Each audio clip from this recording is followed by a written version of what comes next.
लाहौर शहर के बाद अगर गुजरांवाला का जिक्र करूं और आप लोगों को ये बताऊं कि गुजरांवाला शहर जो है ना, वहाँ के लोग जो हैं उनकी आदत और उनका मिलने बरतने का जो ज़िंदगी का जो है तरीक़ाकार, वो लाहौर के बाद दूसरे नंबर पे है।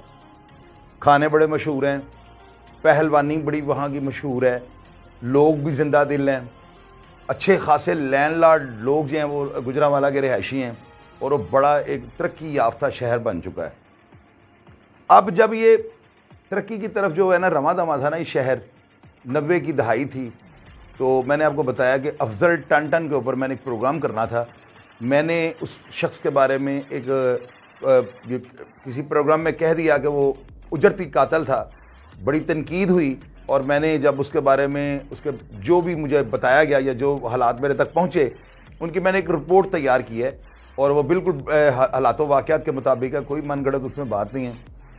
तो गुजरांवाला शहर जो है ना नाज़रीन, ये जब तरक्की की तरफ चढ़ा है ना 90 की दहाई में, तो यहाँ पर गवर्नर मियाँ अज़हर ने एक ऑपरेशन करवाया था। उस ऑपरेशन में 91 जो है ना, ये मुझे याद है बड़ी अच्छी तरह कि आर्मी ने, रेंजर्स ने और मुख्तलिफ लॉ एंड अदारों ने वहाँ पे ऑपरेशन किया था, जिसमें हैंड ग्रेनेड, रॉकेट लॉन्चर और घोड़ियाँ जो हैं उनके झोले ऊपर जो उन्होंने डाले होते थे वो गोलियों और कारतूसों के भरे होते थे।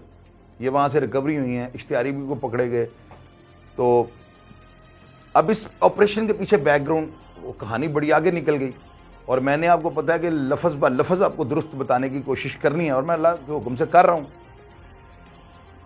वो दुश्मनी का सिलसिला ना, जैसे मैं आपको बताता हूँ कि चुदराहट लाहौर शहर में ये भी तकरीबन चुदराहट के ज़िम्रे में आता है, लेकिन स्टाइल डिफरेंट है।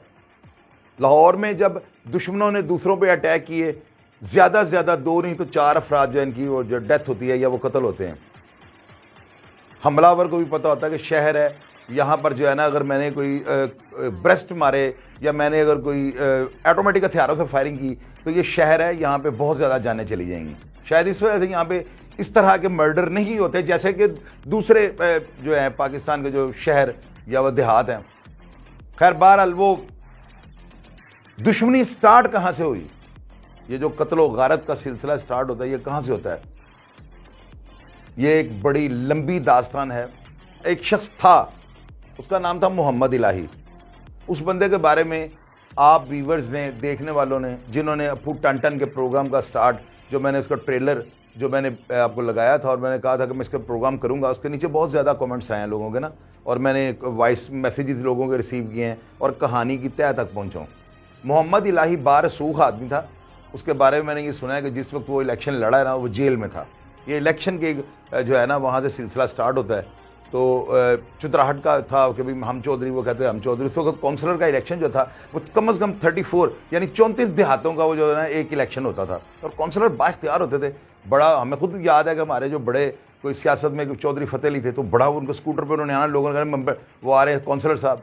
तो ये यहाँ से काम स्टार्ट होता है। और वो जो मोहम्मद इलाही है ना, उनको या किसी के बहकावे में आ गए या उन्होंने खुद से बंदे से गलती हो जाती है, उन्होंने ये कहानी का स्टार्ट आपको बता रहा हूँ जो बहुत कम लोगों को पता होगा। ये वो चीज़ आपको मैं बताऊंगा कि ये चीज़ें शुरू कहाँ से होती हैं और कहाँ तक जाती हैं। उस शख्स ने एक उसका नाम था डॉक्टर खालिद, एक शख्स था उसका नाम था डॉक्टर खालिद। वो जिलानी ग्रुप जो इनके अगेंस्ट, इस दुश्मनी में 2 ग्रुपों का नाम आता है, मोहम्मद इलाही ग्रुप और जिलानी ग्रुप। ये जिलानी ग्रुप का जो गुलाम जिलानी जिस शख्स का नाम है, जिसके नाम पे इस दुश्मनी का बाब लिखा गया, उसका बेटा डॉक्टर खालिद था। अब नाज़रीन, डॉक्टर खालिद जो है ना, इसका ये सरकारी हॉस्पिटल में डॉक्टर था। मोहम्मद इलाही जो कि जनरल काउंसलर का इलेक्शन जेल में रह के भी जीत गया था, इतना बारसूख आदमी था। वो असर और रसूख को इस्तेमाल करते हुए उसके तबादले इधर उधर करवा देता था। ये बात गांव में छुपी नहीं रहती, वहां पे लोग डेरे पे हुक्का पीते वक्त सारी बात इधर की उधर, इसलिए तो वो दुश्मनियां तेज हैं। एक तफरी है हुक्का और समझ लें वो प्रोपेगेंडे की जो है ना बैठक है। मैंने गाँव खुद जिम्मेदार हूँ, गाँव का मैं रह, सारे कल्चर को तो मैं समझना, मुझे किसी ने क्या समझाना है। खैर वो जो डॉक्टर खालिद था ना, उसको इस बात का पता लग गया, ये मज़ारों से ये जो गांव के इधर उधर जाने वाले लोग होते हैं, उसने इस चीज़ का रंज अपने दिल में रखा। एक दिन मोहम्मद इलाही के जो है ना बंदे, इनका टांगा होता है, 2 भाई होते हैं, एक का नाम आज़म और दूसरे का नाम नबी अहमद, के 2 टांगे वाले थे। ये टांगा लेके उनके गांव मदरियां वाला, ये भी वांडो जो थाने का जिक्र होगा ना, ये थाने पे एक तारीख लिखी गई है, ये दोनों गांव उसी वांडो थाने की हदूद में थे। वो टांगा उनके गांव में जाता है, वो कहीं उसको ट्रैक्टर ट्रॉली का बड़ा टायर लोड करने के लिए कहते हैं, और आजम और नबिया, आजम जो था अकेला जो था, उसका भाई भी नबिया में, वो भी टांगे वाले कहलाते हैं। तो उसने इनकार कर दिया कि भाई इतना बड़ा टायर मैं कहाँ रखूंगा और बैठूंगा कहाँ पे। वो मौके की वो तलाश में थे, उनको पता था उनका बंदा है, उन्होंने उसको मारा पीटा, गिरेबान फाड़ दिया, कपड़े फाड़ दिए, उसको जलील कर दिया। उस बंदे ने आके ये शिकायत मोहम्मद इलाही को की। वो शख्स, उसके बारे में आप लोगों ने मुझे ज्यादा गाइड किया है कि वो परे पंचायत का बंदा था और उसकी बात में बहुत ज्यादा असर था, लोग उसकी बात मानते थे और अपने असर और रसूख के बलबूते पे मुखालफ उसको अपना दरीना दुश्मन समझते थे। स्टार्ट वहां से हुई, अब टांगे वाले को मारा गया, टांगे वाले ने शिकायत लगाई और इस शिकायत की रंज निकालने के लिए उन्होंने जिलानी ग्रुप के मोहम्मद चौधरी नबी अहमद, एक उधर भी था ना, उसका बेटा इम्तियाज बाजवा, उसको पकड़ के उन्होंने मार दिया, मारा यानी तशद्दुद किया उसके ऊपर ना। जो नबी अहमद, दूसरी पार्टी के नबी अहमद नाम की एक शख्सियत थी, उसका बेटा इम्तियाज बाजवा, उसको मोहम्मद इलाही ग्रुप के काफी सारे अफराद ने पकड़कर अपने गांव में मारा।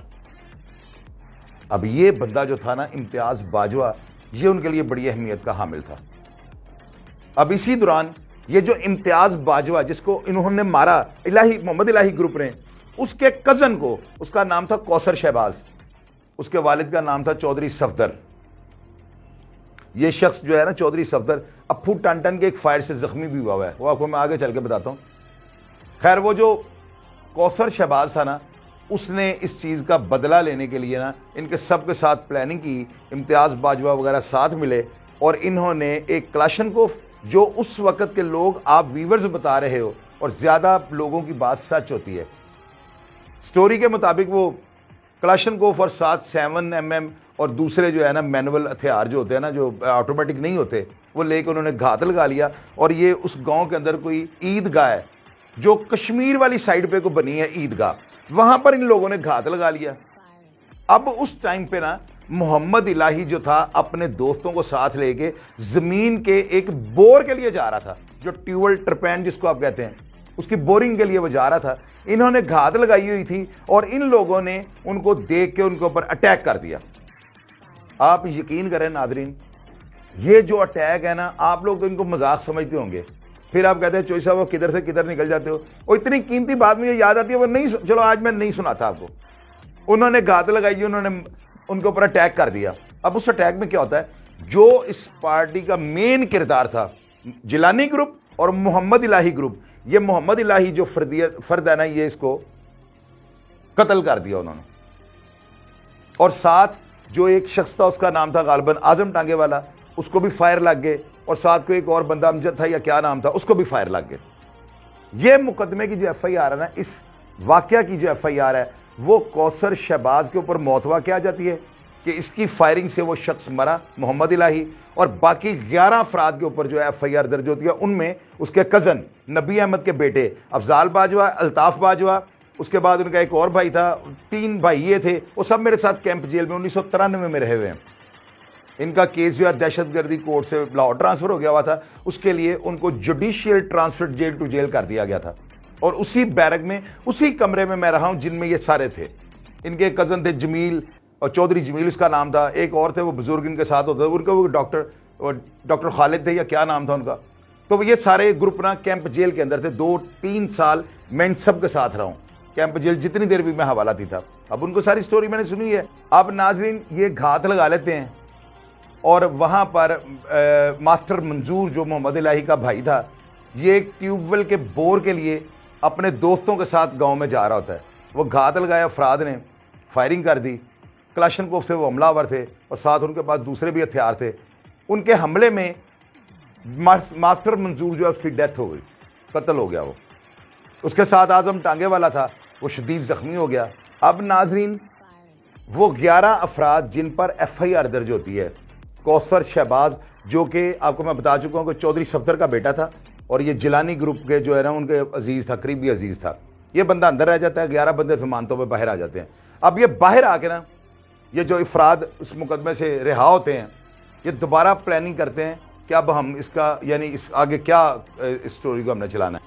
अब जिस वक्त ये मास्टर मंजूर कत्ल होता है और साथ आजम टांगे वाला ज़ख्मी होता है, उस वक़्त एक किरतो पिंड का मुजाहिद उर्फ मुजाहिदी नाम का शख्स वो 40 मुसल्ला अफराद लेके वो इस गांव में जाता है और वो जाके मोहम्मद इलाही को कहता है कि आपका भाई वो मास्टर मंजूर कत्ल हुआ है, तो आप मास्टर मंजूर के कत्ल का बदला लेने की बजाय ना इनके जितने अफराद हैं, इनके पैदा होने वाले बच्चे, उनको मार दें।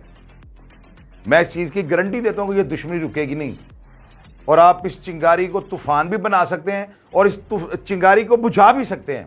यानी इसका मतलब है सारे ख़ानदान के अफराद को कत्ल कर दें। मोहम्मद इलाही जो था वो पीसफुल आदमी था, वो मेरी इंफॉर्मेशन, मेरी रिपोर्ट के मुताबिक बड़ा सही बंदा था कि जिसको वो जेल में भी था, लोगों ने जिता दिया, बाहर कैफ वो से इनकार कर दिया। अब वो जो 11 अफराद मास्टर मंजूर के कत्ल से जमानतों पर बाहर आते हैं, उन्होंने दोबारा घात लगा के वहाँ पर धर्मकोट का कोई चौक है, धर्मकोट वो कोई चौक का नाम वहाँ पर रखा हुआ है, वहाँ पर उस धर्मकोट चौक में ये हमला करते हैं और उस हमले में मोहम्मद इलाही, जो इस स्टोरी का मरकजी किरदार है, जिलानी ग्रुप और मोहम्मद इलाही ग्रुप, ये दो, नूरी नात और मौला जट, तो ये जो मोहम्मद इलाही थे ना, ये उस अटैक में जानबर ना हो सके और ये हलाक हो जाते हैं। साथ आजम टांगे वाला जख्मी हो जाता है। अब स्टोरी जो है ना, यहां तक जो आने तक आप गिने कितने अफराद कत्ल हुए। मैंने आपको जो मैंने बताया ना, वो 4 और 2 जख्मी और 5, और ये बनते हैं टोटल 7 या 9 अफराद। आप ये देखें कि इस स्टोरी को अभी मैं स्टार्ट कर रहा हूं और कम से कम 8 या 9 अफराद मौत का जो है ना लुकमा बन चुके हैं। अब स्टोरी स्टार्ट होगी और स्टोरी आएगी अप्पू टन की तरफ, जो इसको अफजल बाजवा असल नाम था उसका, और वो अप्पू टन, जब बंदा जुर्म की दुनिया में आता है ना, तो पुलिस या इलाके के लोग उसका नाम बिगाड़ देते हैं, उसको उसकी तशहीर करने के लिए उसके नाम के साथ उसका उर्फ लगा देते हैं। इस शख्स का नाम था अफजल बाजवा उर्फ अप्पू टन। अब ये बंदा कैसे इस शहर के ऊपर, फूलों के शहर के ऊपर, तिजारत के शहर के ऊपर, खानों के शहर, पहलवानों के शहर के ऊपर खौफ और दहशत की अलामत बन गया। नैनू गिराया, शहबाज पिपली गिरायाला, ये पिछले दिनों एक लड़के की वीडियो वायरल हुई थी उस्मान नाम का, जिसे कहा था मैं अरेस्ट हो चुका हूँ मलेशिया से। यार देखो, जब आपको पता है कि पुलिस जो है, अगर उनके जवान को आप नुकसान पहुंचाओगे ना, तो यकीन करो आपके टुकड़े कर दें। पॉलिटिशियंस मरते हैं, उनका कातिल नहीं मिलते। यहां पे ब्यूरोक्रेट को जज मर जाए, उसके कातिल नहीं मिलते। आप किसी पुलिस वाले को मार के देखो, उसको शहीद करके देखो, आप मर जाओगे, ये गारंटी ले लो मेरे से। हमारी पुलिस जो है ना, ये एक कुदरती तौर पे जो है ना, वो एक मुसलमान होने का जज्बा होता है कि अगर हम दौरान ड्यूटी मरेंगे या अगर अपने बैचमेटों का शायद ज़्यादा ही मान होता है इस चीज़ के लिए, वो मुलज़िम भी पकड़े जाते हैं, तो पुलिस से पंगेबाजी नहीं होती। अब ये दुश्मनी जो है ना इनका, अब आप ये देखें, तजिया मैं करता हूँ, मैं इसके ऊपर अपनी राय दूंगा, क्या ये अच्छी बात थी?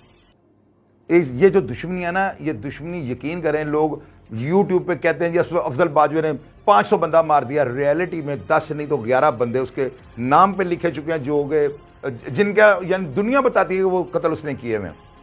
बाकी बस ऐसे अरे गहरे किस तरह से कि ये लोग जब मफरूर होते थे ना, तो इनके पास शहर से, लाहौर शहर से, जैसे मदर तिबी गया इलियास चौंटिए, चौंट चक वाले, फैसलाबाद वाले के पास, तो आपका क्या मतलब है? वहाँ पर जाके ये अयाशी करते रहे, वहाँ पर ये काम करते रहे, उन्होंने जो भी उनके हुक्म थे या जो भी जिस तरह से मामला थे। तो ये जो दुश्मनी है ना, ये एक जुर्म को मेरी नज़र में एक बीज लगता है। 2 ख़ानदानों की दुश्मनी है, कोई उस इलाके का बंदा ये नहीं चाहेगा कि इनके वो कहेगा यहाँ पे मच जलते रहें, गुलकारियाँ होते रहें, चरसें चलती रहें, पंगे चलती रहें, शराबें चलती रहें। तो ये लोग जो है ना वायरस हैं। कोरोना को हम मास्क लगा के, ये मास्क छोड़कर जो मर्जी आप कर लें, आपको मेंटली तौर पे अपनी सलाह करनी होगी। अफजल टंडन जो है वो जी किस तरह से इतना दरिंदा सख्त इंसान बन गया, किस तरह उसने अपने दोस्त मास्टर मंजूर का बदला लिया, बात ही नहीं समझ आती। लोग अपने खून का बदला नहीं लेते और वो बंदा अपने दोस्त का बदला ले रहा है। पेशे से वो मीटर रीडर था और उस शहर के अंदर उसकी इतनी दहशत और खौफ क्यों था? ये सब कुछ मैं आपको बताऊंगा, लेकिन अगले प्रोग्राम में। अपना ख्याल रखिएगा। पाकिस्तान जिंदाबाद।